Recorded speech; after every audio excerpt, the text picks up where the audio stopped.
छठ का पर्व मनाया जाता है। नाम सुने हैं आप लोग? कार्तिक में भी मनाया जाता है और चैत्र में भी मनाया जाता है। आप लोग भी कभी छठ किए हैं? कितने लोग किए हैं? वहां हाथ उठा के बताइए तो। अच्छा, जिनके यहाँ छठ हुआ है या जो अपने आसपास के लोगों को छठ करते देखे हैं, ऐसे कितने लोग हैं? वो हाथ उठाइए जो छठ का व्रत देखे हैं कहीं भी, किसी के यहाँ भी। सभी लोग देखे हैं ना? तो एक जोरदार तालियां बजा लीजिए अपने लिए।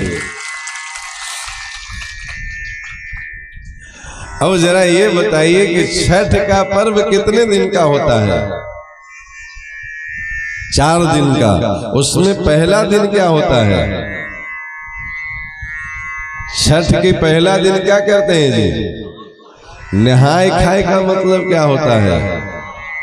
नहा को खाना चाहिए, मतलब 6 महीना में एक बार नहा को खाना चाहिए।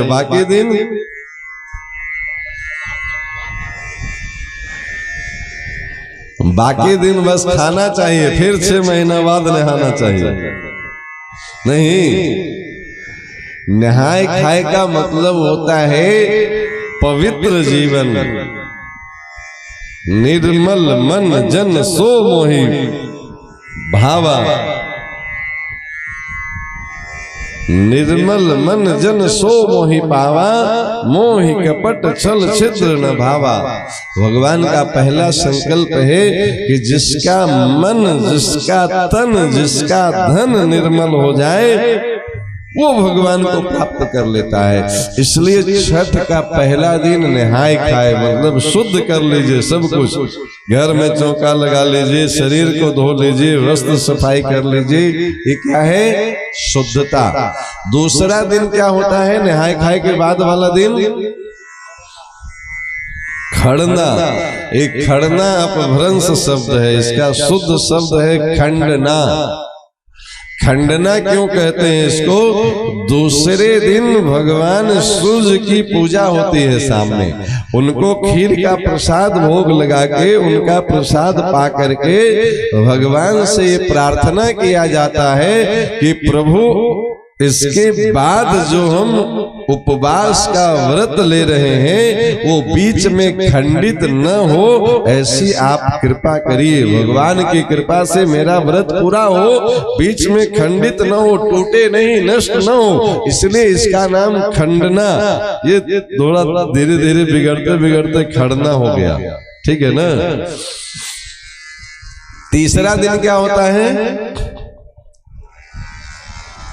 खंडना के तीसरे दिन क्या, दूसरे दिन क्या करते हैं? पहला अर्घ। वो कब पड़ती है? शाम को। और फिर दूसरा अर्घ सुबह को। अब जरा आप विचार करिए कि तीसरे दिन सूर्य भगवान पहले सुबह आए कि शाम में आए? तो सुबह में आए तो अर्घ शाम में क्यों देते हैं? सुबह दे लेते हैं और दूसरा दिन शाम में देते। कोई दिक्कत थी? हाँ महाराज, दिक्कत थी ना। दूसरे दिन और एक दिन भूखे रहना पड़ता। पहले दिन, बहुत ध्यान से समझिए इस कथा को, पहले दिन शाम को अर्घ और दूसरे दिन सुबह को अर्घ। ऐसा क्यों? तो शाम को अर्घ देना मतलब डूबते हुए सूरज को अर्घ देना, और सुबह में अर्घ देना मतलब उगते हुए सूरज को अर्घ देना।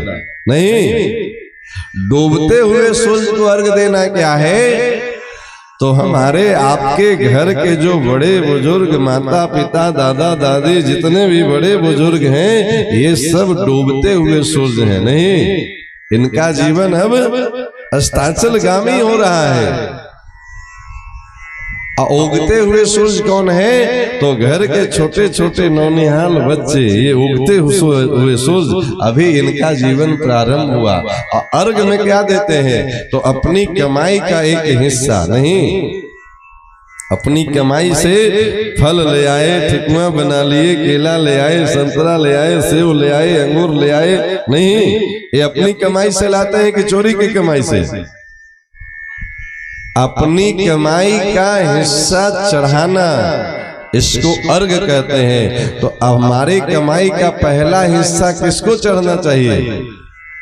डूबते हुए सूरज को, मतलब हमारे घर के जो बुजुर्ग लोग हैं उनके लिए हमारी कमाई का पहला हिस्सा सुरक्षित होना चाहिए, और दूसरा हिस्सा घर के बच्चों के लिए उगते हुए सूरज, उनका हिस्सा क्या है, तो उनकी पढ़ाई लिखाई शिक्षा दीक्षा की उचित व्यवस्था करना, ये क्या है, डूबते हुए सूरज को अर्घ देना।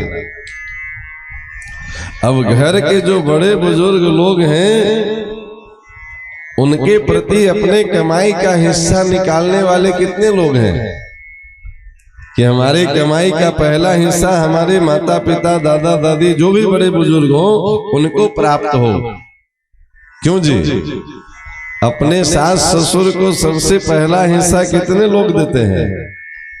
महाराज उनका से तो बोला चाली बंद होला 12 साल हो गए, रोसगदिया के बाद दुआरी अलग नहीं।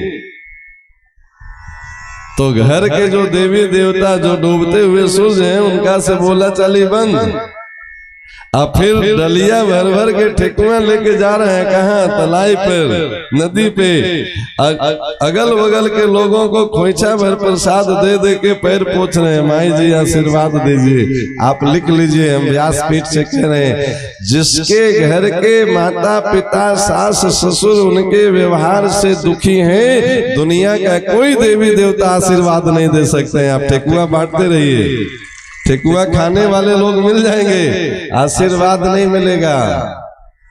आशीर्वाद वही मिलेगा अपने घर के माता पिता बड़े बुजुर्गों का आशीर्वाद ले लीजिए, दुनिया का सब देवी देवता रोम रोम से आशीर्वाद देंगे आपको।